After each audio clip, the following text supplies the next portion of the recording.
So in this segment, we're going to be talking about Biden threatening the UK with tariffs over a tech tax that the UK want to implement. And so this article is semi-related to Brexit, in honesty, because it does show you how weakened the UK is with regards to dealing with other countries and institutions. So I think this is Brexit related in a sense. So we'll talk about why in a minute. So the US has warned it could put tariffs up to 25% on a host of UK exports in retaliation for a UK tax on tech firms. So the UK wanting to implement a higher tax on tech firms because they don't pay a lot in taxes as a percentage. So ceramics, makeup, overcoats, and games consoles and furniture. Why are you targeting games consoles, man? Why can't you let a brother be?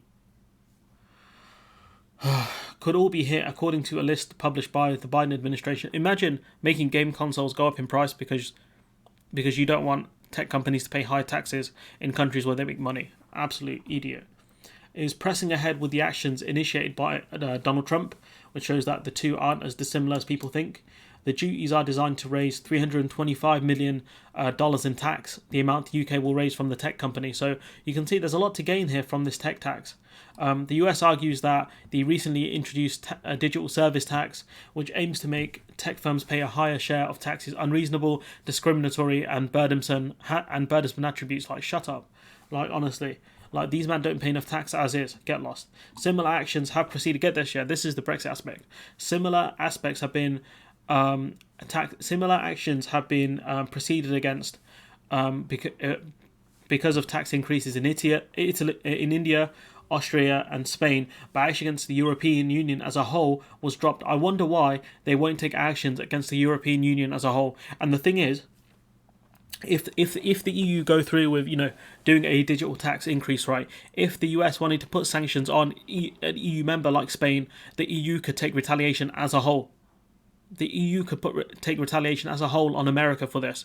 If Spain wanted to push for this, they could probably get it done as well. So it shows you, as a group, the EU are far stronger than individual members. Why? Because as an institution, they're massive. There are so many people within the EU that when they hold a select committee and they call Mark Zuckerberg will pick up the phone. Why? Because he knows if he messes with the EU, there are millions of people within the EU, and so that will impact his bottom line dramatically. And so he knows that if the UK start talking big, nothing much is going to happen. Why? Because we're much smaller fish compared to what we were as part of the EU. Like I said, the EU is like the Justice League in a sense that the sum of its parts are greater than the individuals.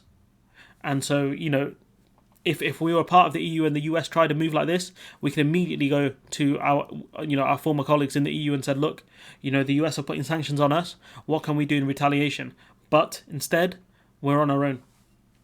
The US Section 301 action designed to apply domestic political pressure within the UK and other countries over the imposition of such taxes. So the US has laws which allow retaliation.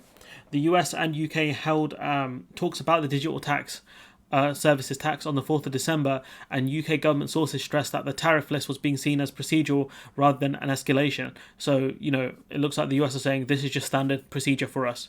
As the budget office, the OBR, calculate that the tax would raise 300 million in the current financial year, as much as 700 million in the future. And if, but Joe Biden goes through with this idea that he's going to hit the UK with tariffs for as much as the UK makes from this tax, we might be looking at £700 million worth of tariffs. And obviously it's the importer that pays the tariff, but it does make our goods less competitive within the US.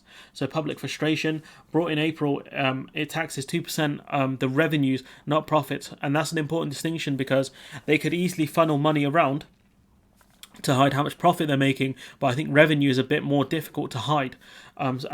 So this is on search engines, social media services, and online marketplace, which derive value from UK users. So this is a good policy. I don't know if the tax could be higher, but again, possibly raising 700 million in future years, that's a lot of money. It follows years of claims in Europe and elsewhere that big tech firms do not pay enough tax on their revenues in the countries they operate. So, this is a good policy, and I think that if we were part of the EU, we could have pushed for this tax EU-wide and, really put the screws on these tech companies that get away with stuff like this. But, we chose to leave. So Last August, Facebook agreed to pay the French government 106 million euros in back taxes to settle a dispute over revenues earned in the country. And like I said, if the French government weren't happy about this, they could go to the EU and they could impose penalties within Facebook. you know so that was a possibility that they could have gone to, hence why the French government, when it comes to dealing with international organizations and businesses, have a much bigger advantage over the UK because they are part of the EU.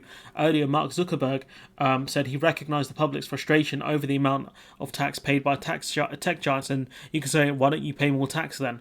But the thing is, as a CEO of a company, it's his responsibility to maximize profits of his business. That's the law in certain states in America, like Delaware. So in a sense, he has to do this, but obviously he does it willingly. There are signs that the Biden administration wants a more conciliatory relationship on trade with the UK than Donald Trump did, so Biden wants to be more friendly, but evidently it does not look that way. Washington agreed to suspend tariffs on UK goods, including single malt whiskies, which were imposed in retaliation over subsidies to aircraft maker Airbus. However, the UK is still lobbying for the US to drop duties on British steel brought in 2018, so that was Trump's big effort on the trade war. And the thing is, right, if we were still part of the EU, we would be in a much stronger position right now, because as stupid as Trump was, Biden's not a complete idiot, and I feel like if he saw the EU coming at the US and imposing tariffs and stuff like that, I think that Biden would have been a lot more careful about the words he used and the actions he will take against the UK. But obviously, us being alone right now, without that kind of protection and that backup, it does put us in a more perilous position, I guess. But yeah, also the fact that we're not going to get a US trade deal, which was one of the aims of Brexit, was another thing. But yeah, anyways, I'm going to leave it there. I've rambled on a lot. Let me know what you think in the comments below. Like, comment, share, subscribe, and hopefully I'll see you in the next one.